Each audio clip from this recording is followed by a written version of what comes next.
It is wrestling. Yes. Hello, Brandon Walker, host of Wrestling for Barstool. Not technically a week-to-week podcast right now because I got some other things going on, but whenever I can interview the movers and the shakers in the business, when I can talk to the bigwigs, when I can talk to the stars, I'm going to do it. I'm going to absolutely reach out and talk to the people that you want to talk to, and I've got one such star today, one of the best young stars in wrestling. You know what? Never mind. I say that every time. One of the biggest stars in wrestling is Dr. Britt Baker, DMD, and she is out on the West Coast getting ready for AEW All Elite Wrestling Revolution, which is coming live this Sunday at 8 p.m. Eastern Time on pay-per-view. It's going to be a great show. AEW nails pay-per-views, and today I'm going to talk about it with Dr. Britt Baker, DMD. Doc, thank you for joining us. Hey, thanks for having me. I'm happy to be here. Are you really? Because when I went through the press thing and everything, you said, okay, fine, I guess I'll do his show. He's an idiot, but I'll do it. That's a lie. I said I wouldn't fly there. I said I would do the Zoom thing, but I'm not going to fly the whole way there. Yes, I remember you said the only reason I came to do your show in the first place was because I had other things to do in New York, and it made me feel incredible. No. That's not what I said. I said I have other stuff going on, so yeah, I'll for sure stop by. There's a difference. This has been a delightful start. I'm honest, but I'm not rude. There's a difference. What is the difference in honest and rude? I think when you're rude, there's like an evil underline. Like you want to hurt somebody when you're being rude. When you're honest, like most of the time you don't want to hurt somebody. That's exactly why you're being honest. You want to be like, no one's going to say this to you, so I'm going to say it. So let's just dive in. Question number one. I've been watching AEW since the beginning, and you've obviously been a star at AEW since the beginning. This situation with Saraya and Toni Storm, Jamie Hayter, what's the deal on that? What's going on here? So, as somebody that's been at AEW from day one, there's a huge sense of pride with myself and everyone else that have been literally, we're individually the building blocks of what makes AEW what it is today. What you see on your TV today. At one point, we didn't even have a TV deal set in stone. It was all like huge milestones for us. And slowly we proved all the doubters wrong, and we kept doing things that everybody thought we had no business even trying to do. And then, more and more people started joining our company, and that's awesome because how cool is it to be part of the foundation of something where the hugest stars in wrestling are leaving their current home and coming to yours. Sure. It's amazing. And it's like pride.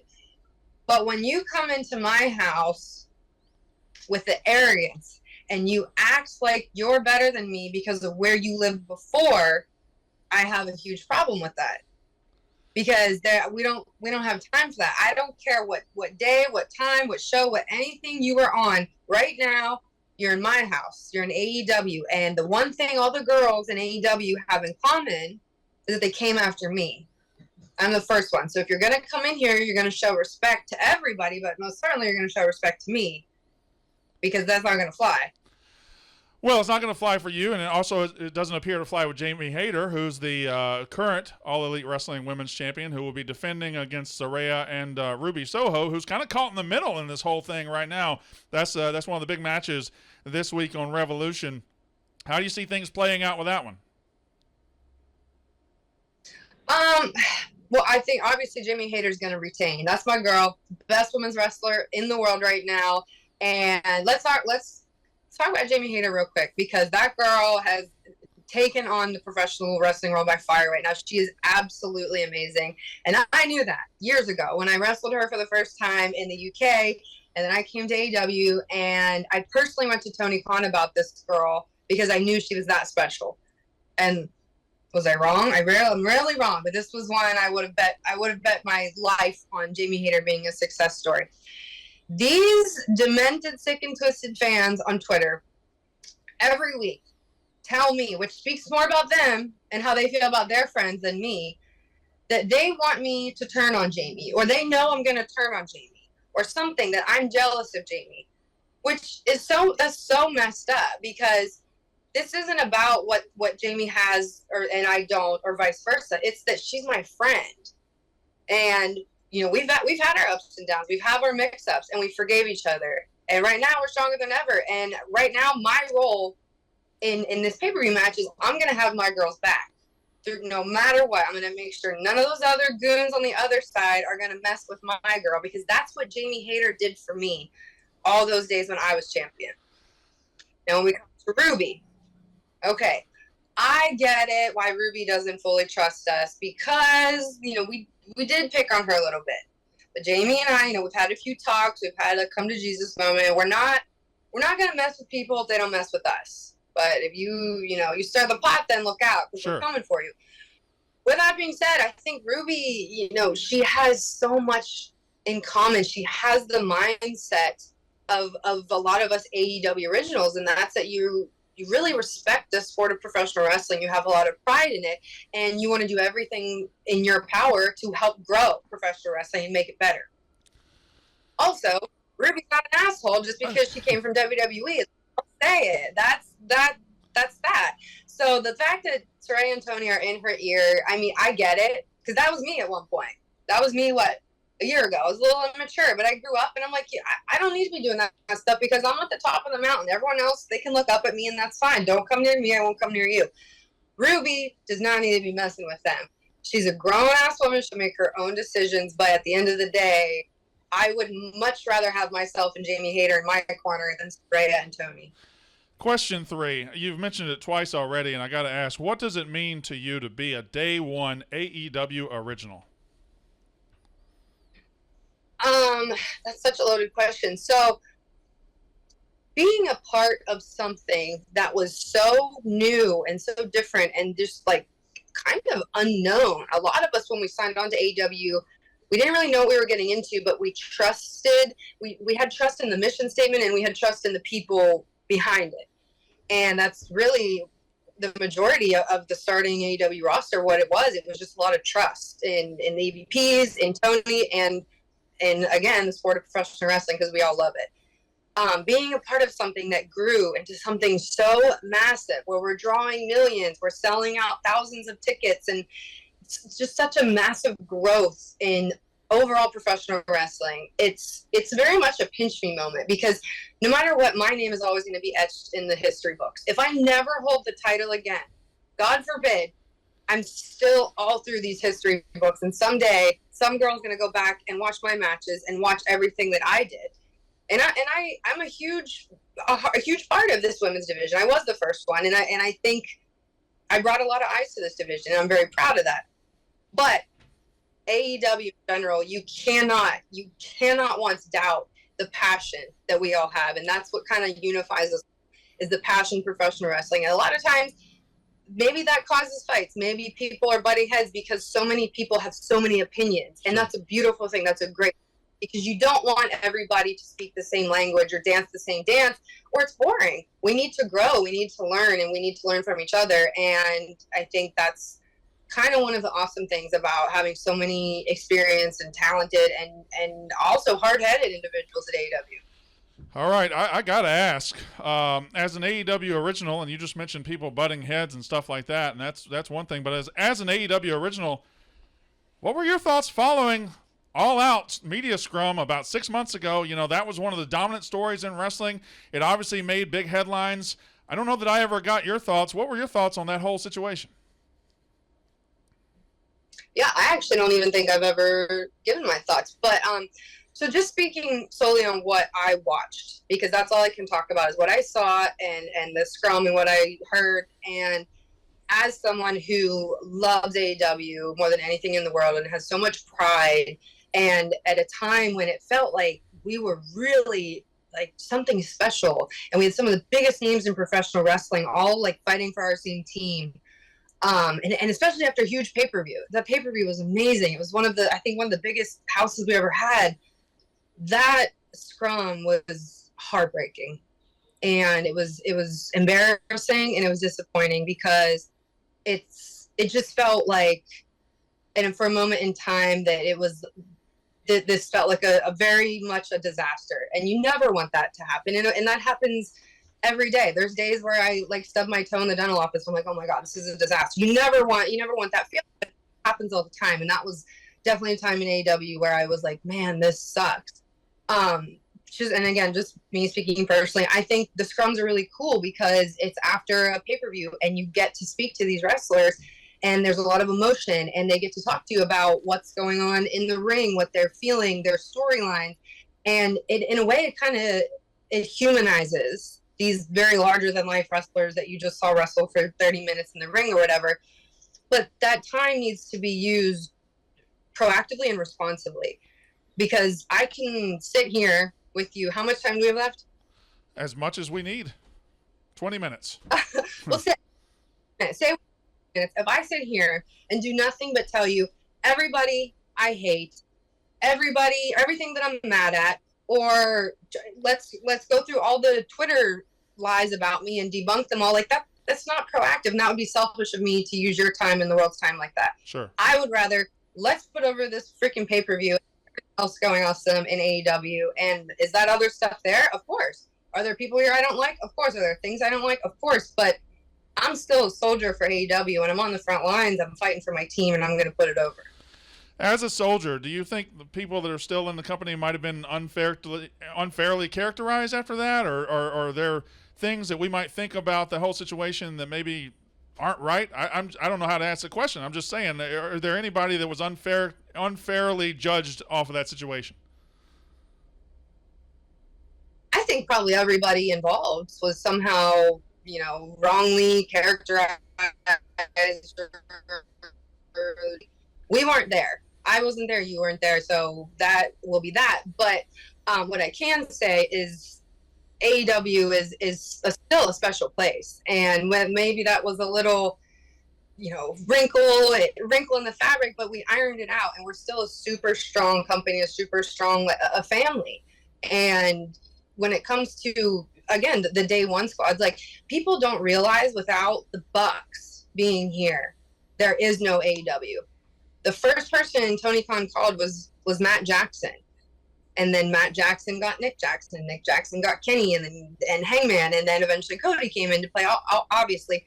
But if you can watch AEW today and say, like, oh, I love AEW, but I want the Young Bucks out of there, you're completely losing the whole point, because the Young Bucks are the foundation. They literally are the foundation before anybody else came in. And Kenny, of course.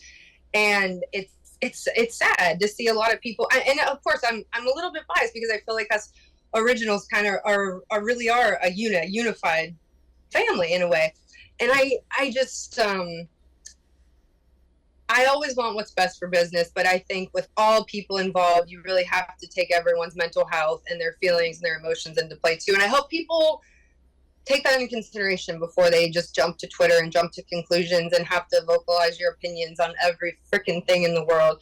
Because you might be a victim of it too. I doubt it, but I don't know. But when you're just reading these random rumors about you that people swear up and down are true, but they're not true, it like breathes this venom inside you that all you want to do is just go out there and burn it all down.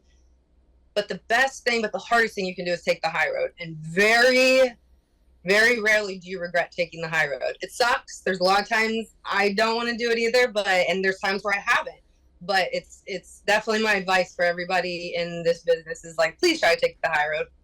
I don't want to dwell on it. This will be the last question, but you did mention Matt Jackson, Nick Jackson, the Bucks, and just how vital and important are they to not only the past of AEW, the future, like all of it. I feel like that whole scrum made people either be this team A or team B, and that's kind of a silly way to look at things when everybody involved it brings a lot to the table. Yeah, the whole division in any aspect, I hate when, because the divide, it makes teams, and there's, this side, that side, and we're all on the same team. So when you have teams within a team, it gets messy, it gets muddy.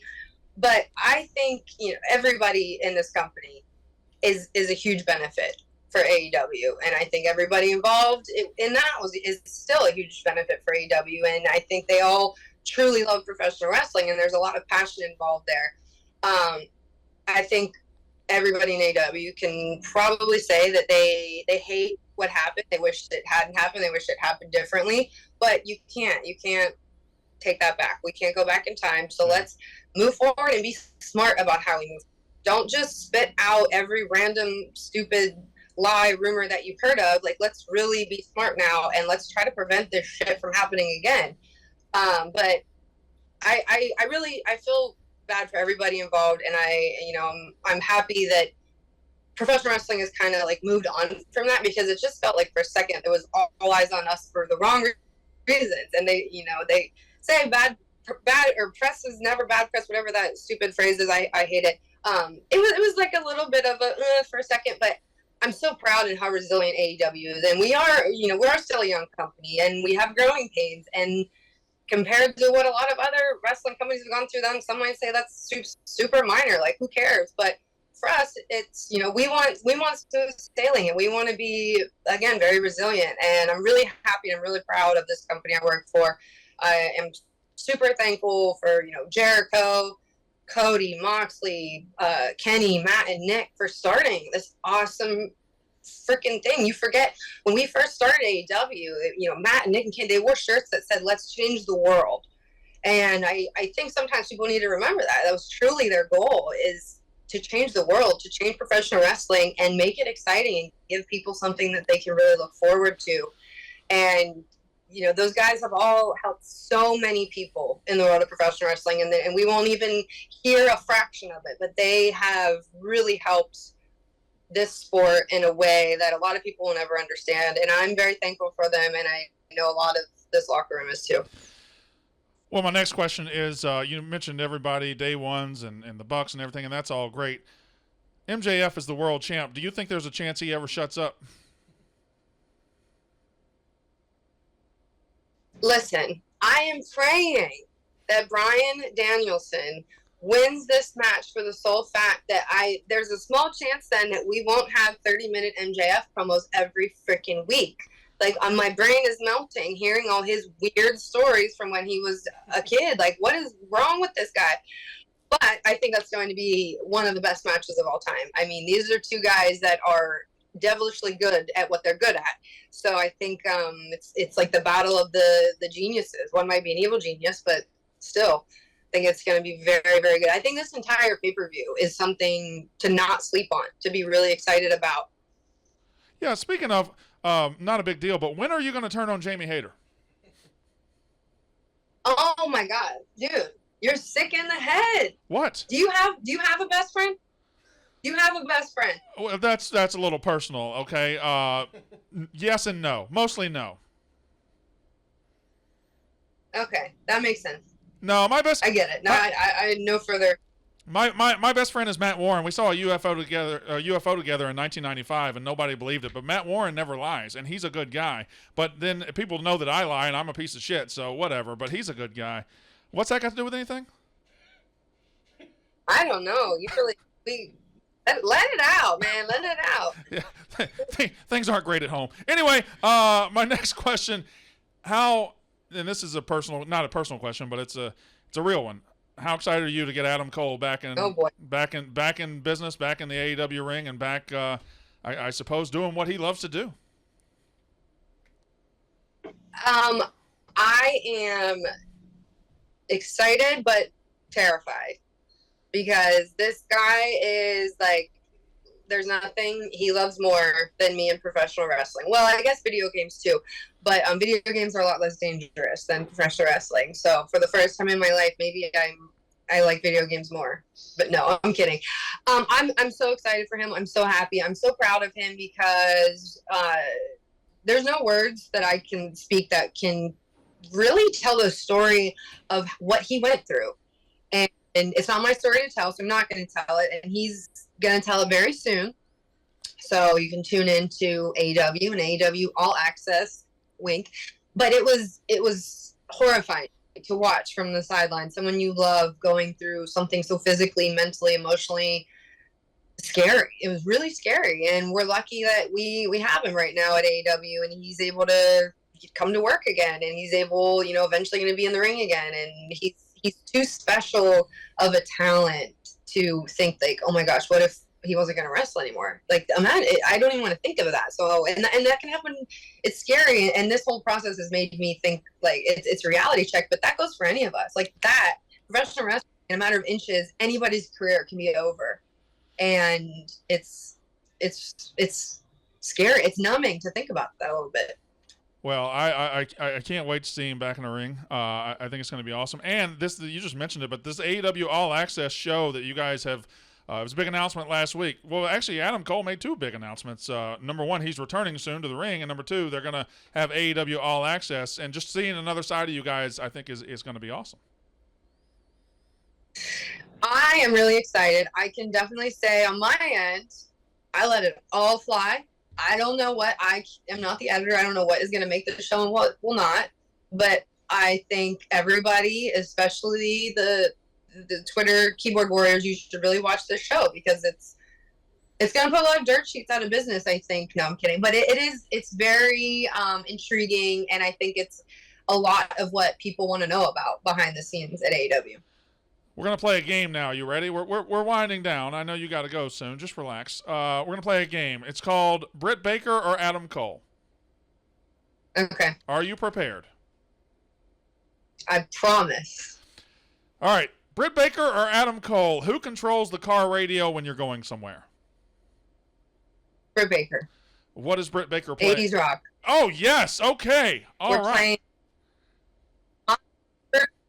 Def Leppard. We got some Queen in there. I'm Bret Michaels, Poison, Pittsburgh guy. So Well, Bon Jovi. That's my love Bon Jovi for sure. My wife saw Richie Sambora, one of the Bon Jovi, in a restaurant a couple of weeks ago, and she came home a little too excited. No, Britt, she talked about that a little too much. That's right. You go, sis. Which one, Britt Baker or Adam Cole, is best at being on time? Adam Cole. For sure, Adam Cole. Yeah, well, I can see that because you did. We are doing this interview an hour and a half after you said we were going to do it, and that's probably your fault. It's like day should happen, but it's something I'm working on. I am a flawed and a failed human sometimes, but I'm working on it. Adam Cole or Britt Baker, which one picks the restaurant to eat at? Britt Baker. Adam Cole. He doesn't care. He's happy to eat food and spend time with me. He's a very simple man. He seems like a terrific guy. What's he doing with you? Listen, he needs me because he's too nice. That's the problem. I'm like the pit bull in the corner, like, say that again? Say that one more time to him, please. No, he can handle himself. But we complement each other very well. I will say that. Adam Cole or Britt Baker, which one is most likely to watch old wrestling shows in their downtime?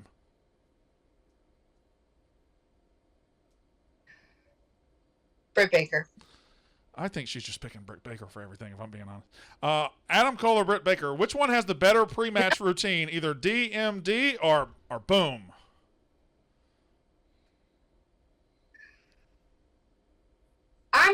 Just strictly because of what goes into making his hair so wet and slicked back, I'm gonna say him because it's like a whole thing. Britt, I'm pretty sure that's just water. I know how to wet my hair. He does something more than water? Yeah, there's conditioner. You put conditioner in it so that it stays throughout the match because he can't have dry hair when he wrestles. It's a whole thing. You have to ask him about it. Last question on this little game. Which one gets more nervous before a match, Britt Baker or Adam Cole? Britt Baker. You don't seem like you get nervous. 100%. I've seen you wrestle in a lot of big matches. I haven't seen you get nervous. It's never, I don't doubt myself, but I want to have the best match possible for me, and I want to do a good job. There's no shame in being nervous about wanting to do good. Doesn't mean you're not prepared or adequate. It just means like you give a shit and you're passionate. We should have more nervous people about their crafts, in my opinion. I agree. I was terrified to do this interview, and I've done a really shitty job. So, it's been about a year since you lost the AEW Women's title. You're good. How much do you miss it? There's things I miss and things I don't, because when you're champion, you are literally carrying the weight of the entire division that you're the champion of, and that is awesome, and it's an awesome responsibility, and it's an honor, but it's really hard too, and it's a lot of pressure.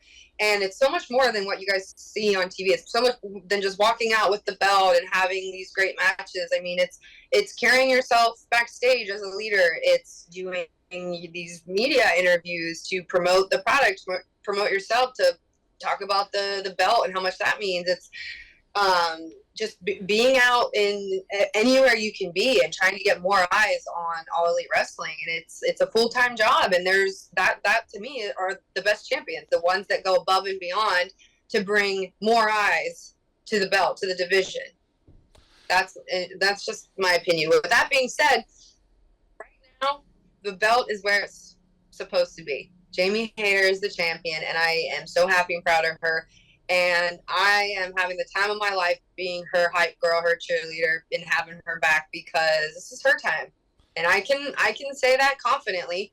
That doesn't mean that, you know, I disappear into outer space. I'm still the first female signed to AEW, but my girl Jamie's the champ right now. So everybody shut up. It is what it is. I'm cool. She's cool. We're best friends. We got each other's back. When are you going to – no, you know what? I'm not going to ask that. I'm not going to ask that. Last question. I'll let you get out of here. You are an AEW original.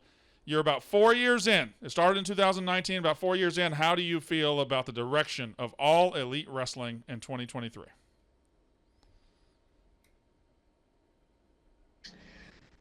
Well, like with any year, I think there's growth. There's a huge amount of growth from where we were this year to last year. Yeah. And when we look next year to this year, it's going to be the same thing.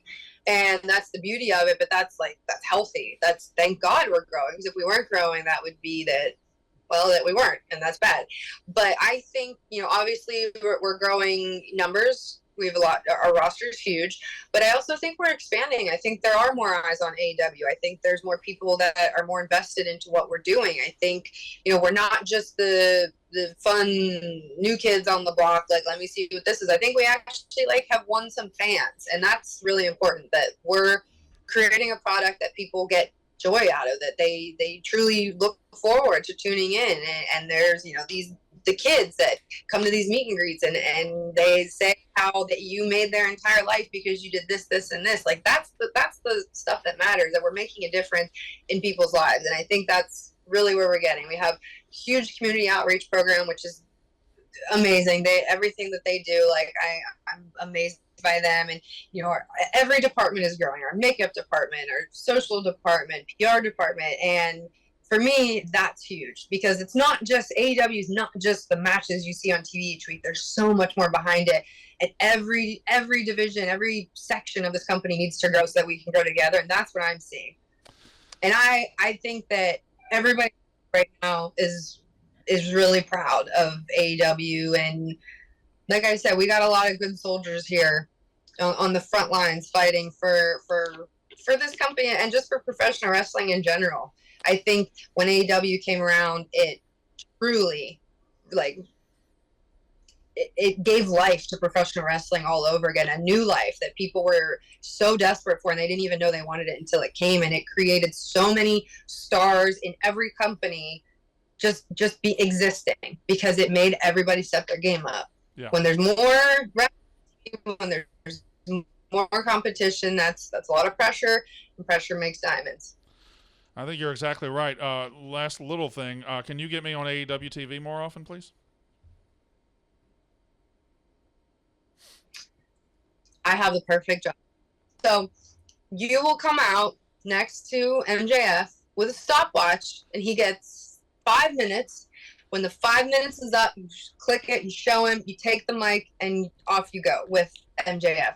And that's it. That's all he gets. I can't tell him to shut up. He's going to call me a stupid hillbilly and hit me. And he will. And that's the beauty of it. But it's your job. You got to do your job. All right. This Sunday, AEW Revolution. I can say this with very high confidence.